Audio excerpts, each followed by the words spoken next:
नमस्कार दोस्तों, आज इस वीडियो में हम बात करेंगे कि डॉक्टरों ने कोविड-19 के निदान और उपचार के लिए सीटी स्कैन और स्टेरॉयड के दुरुपयोग के प्रति आगाह क्यों किया है। डॉक्टर्स कोविड-19 के पेशेंट को मैनेज करने के लिए अलग अलग प्रोटोकॉल ट्राई करते हैं।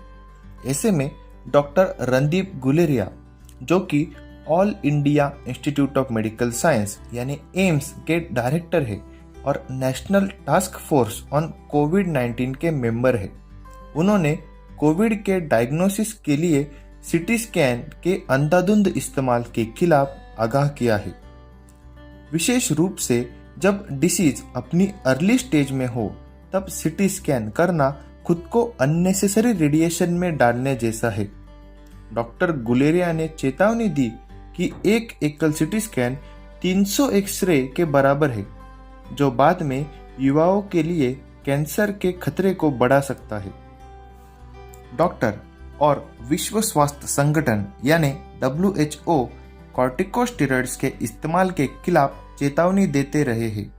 कॉर्टिकोस्टेरॉइड्स मध्यम और गंभीर संक्रमण वाले रोगियों को लाभान्वित करने के लिए सिद्ध हुए हैं, लेकिन कोरोना पेशेंट अगर गंभीर परिस्थिति में नहीं है तो उसे ये नहीं लेना चाहिए, क्योंकि ये एक शक्तिशाली एंटी इन्फ्लेमेटरी ड्रग है।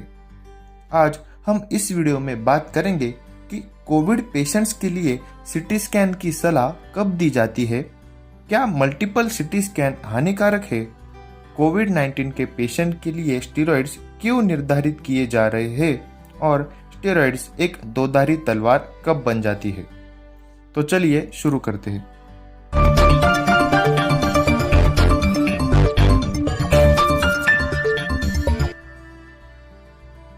कोविड-19 पेशेंट्स के लिए सीटी स्कैन की सलाह कब दी जाती है। RT-PCR टेस्ट कोविड-19 के निदान या पुष्टि के लिए मानक है। हमें सीटी स्कैन का उपयोग उन पेशेंट्स के लिए करना चाहिए जिनको बीमारी के शास्त्रीय लक्षण हैं, लेकिन RT-PCR का रिजल्ट निगेटिव है। हालांकि थ्रोम्बोएम्बोलिज्म जैसे कॉम्प्लिकेशंस की पहचान करने के लिए मध्यम या गंभीर बीमारी वाले मरीजों के इलाज में सीटी चेस्ट उपयोगी हो सकती है। डॉक्टर्स सीटी स्कैन पर कब निर्भर होते हैं? जब एक पेशेंट को कोविड के शास्त्रीय लक्षण हो सकते हैं लेकिन उसका RT-PCR टेस्ट निगेटिव है, या ऐसी स्थिति जब एंटीकोएगुलेंट और स्टेरॉयड लेने वाला पेशेंट ठीक होने के कोई संकेत नहीं दिखा रहा है, तब एक सीटी पल्मोनरी एंजियोग्राम ऐसे पेशेंट में होने वाले पल्मोनरी एम्बोलिज्म को रद्द करने के लिए उपयोगी हो सकता है। इसके अलावा ऐसे मामलों में जहां गंभीर कोविड-19 के साथ ICU में एक मरीज कोई सुधार नहीं दिखा रहा है, एक सीटी स्कैन उपस्थित खतरनाक कोविड-19 से जुड़े फंगल इन्फेक्शन के निदान की दिशा में एक सुराग दे सकती है, जैसे कि म्यूकरमाइकोसिस। नेशनल सोसाइटी, जो थोरेसिक रेडियोलॉजी के लिए एक इंटरनेशनल मल्टीडिसिप्लिनरी एसोसिएशन है, उन्होंने अपने बयान में कहा है कि imaging is not indicated in suspected covid patients with mild clinical features, यानी कि हल्के और संदिग्ध कोरोना संक्रमण में एक्सरे या सीटी स्कैन का संकेत नहीं दिया गया है। अगर संक्षेप में कहे तो सीटी स्कैन का उपयोग कोविड-19 निमोनिया की गंभीरता का आकलन करने के लिए किया गया है, लेकिन इसका नियमित उपयोग करना उचित नहीं है। क्या मल्टीपल सीटी स्कैन हानिकारक है?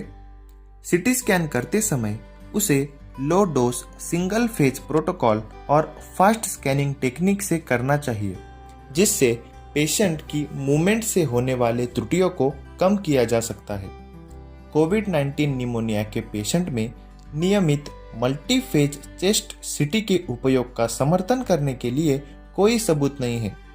डॉक्टर गुलेरिया ने कहा कि अंतर्राष्ट्रीय परमाणु ऊर्जा एजेंसी के आंकड़ों के अनुसार एक सीटी स्कैन लगभग 300 से 400 छाती के एक्सरे के बराबर था, जिससे युवाओं को लंबे समय में कैंसर का काफी खतरा होता है।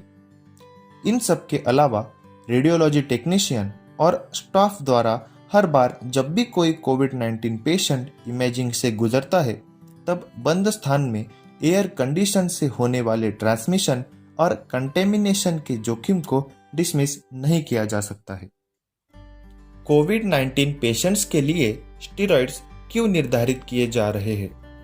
WHO जैसे अंतर्राष्ट्रीय एजेंसीज ने स्टेरॉइड के उपयोग की सिफारिश सितंबर 2020 में यूकेज रिकवरी ट्रायल के बाद की थी, जिसमें स्टेरॉइड प्राप्त करने वाले पेशेंट्स में लाभ साबित हुआ था। कई पेशेंट्स में hyper immune response cytokine storm के बाद मृत्यु होती है, जो लंग्स और अन्य ऑर्गन्स को नुकसान पहुंचाती है, जिससे मल्टी ऑर्गन डिसफंक्शन सिंड्रोम होता है। कॉर्टिकोस्टेरॉइड्स जैसे डेक्सामेथासोन एंटी इन्फ्लेमेटरी एजेंट के रूप में इम्यून सिस्टम को शांत करके ऑर्गन डैमेज की प्रगति को रोककर कम करते हैं। स्टेरॉइड्स सबसे शक्तिशाली हथियार है जो हमें कोविड-19 का मुकाबला करने के लिए है, लेकिन स्टेरॉइड्स की टाइमिंग, डोसेज और ड्यूरेशन को निर्धारित करना एक कला है जिसमें महारत हासिल करनी होती है। WHO के दिशा निर्देशों में कहा गया है कि स्टेरॉइड्स उन पेशेंट को दिया जा सकता है जिनका रेस्टिंग सैचुरेशन 94% से कम है और रेस्पिरेशन 24 पर मिनट से अधिक है। स्टेरॉइड्स कब दोधारी तलवार बन जाते हैं?